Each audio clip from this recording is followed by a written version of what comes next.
साम्राज्य न्यूज, सामान्यांचा असामान्य आवाज। सोलापूर शहर जिल्ह्यामध्ये गेल्या आठवड्याभरापासून पावसाने हाहाकार माजवला असून झालेल्या पावसामुळे अनेक सखल भागात पाणी शिरले आहे, ज्यामुळे नागरिकांच्या घरात हे पाणी पोहोचले आणि जनजीवन विस्कळीत झाले आहे। अनेक भागांमध्ये पूरसदृश परिस्थिती निर्माण झाली असून नागरिकांना मोठे नुकसान सहन करावे लागत आहे। दरम्यान सोलापूर महानगरपालिका प्रभाग क्रमांक 22 येथील SLB रिक्षा स्टॉप, गोली वडापाव, उदय विकास शाळा, यतीमखाना, रामवाडी, धोंडीबा वस्ती, मोठी इरणा वस्ती, गैबी पीरनगर, सनत नगर परिसरात देखील मुसळधार पावसाने जनजीवन विस्कळीत झाले आहे।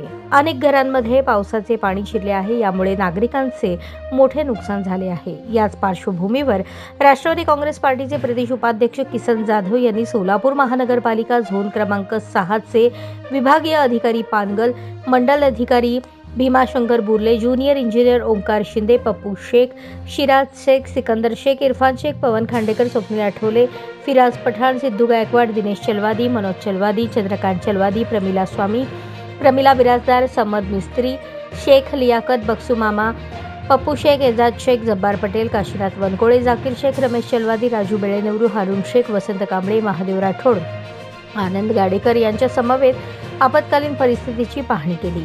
यावेळी किसन जाधव यांनी सोलापूर शहर मध्य विधानसभा मतदारसंघाचे आमदार देवेंद्र कोठे, सोलापूर महानगरपालिकेचे आयुक्त डॉक्टर सचिन ओंबासे, अतिरिक्त उपायुक्त रवी पवार, संदीप कारंजे, नगर अभियंता सारिका अकुलवार, सोलापूर महानगरपालिका आपत्कालीन विभाग व जिल्हा आपत्कालीन विभाग यांना भ्रमणध्वनीद्वारे संपर्क साधून प्रभाग 22 येथील मुसळधार पावसामुळे झालेल्या नुकसानीच्या संदर्भात माहिती देऊन तात्काळ नागरिकांना आर्थिक मदत अथवा बचाव कार्यासाठी प्रशासकीय यंत्रणांना सूचना देण्यात याव्यात आणि यापुढील काळात अशा परिस्थिती उद्भवणार नाही याची दक्षता संबंधित यंत्रणांनी घ्यावी, अशी मागणी किसन जाधव यांनी यावेळी केली। त्यांनी देखील आपत्कालीन परिस्थितीमध्ये सतर्क राहावे असे आवाहन जाधव यांनी केले। लवकरच या परिसरात पूर्वस्थिती निर्माण होईल, यासाठी आपत्कालीन परिस्थितीत प्रशासन सज्ज आहे। नागरिकांनी सतर्क आणि निश्चिंत राहावे असेही यावेळी किसन जाधव म्हणाले।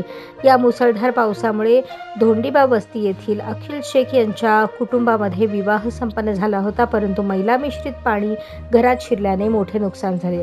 परिसरात देखील आरोग्याचा प्रश्न निर्माण झालाय। यतीमखाना परिसर येथे सर सय्यद प्रशाला, उदय विकास प्रशाला येथे देखील मैला मिश्रित ड्रेनेजच्या पाण्यामुळे नाहक त्रास सहन करावा लागत आहे। ही बाब अत्यंत गंभीर असून आरोग्याच्या दृष्टीने प्रशासनाने जातीने लक्ष घालून त्वरित प्रश्न मार्गी लावावा। तसेच इरणा वस्ती येथे अतिवृष्टीमुळे घरांची पडझड होऊन अनेक नागरिकांचे संसार उघड्यावर आले आहेत। यावर प्रशासनाने तात्काळ मदत व बचाव कार्य युद्ध पातळीवर सुरू करावे, अशी मागणी देखील किसन जाधव यांनी केली।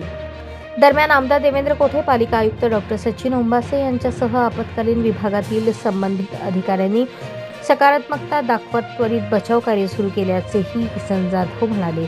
अतिमुसळधार पावसामुळे प्रभाग क्रमांक 22 मध्ये आरोग्याचा प्रश्न ऐरणीवर आला आहे, ज्यामुळे नागरिकांचे आरोग्य धोक्यात आले आहे।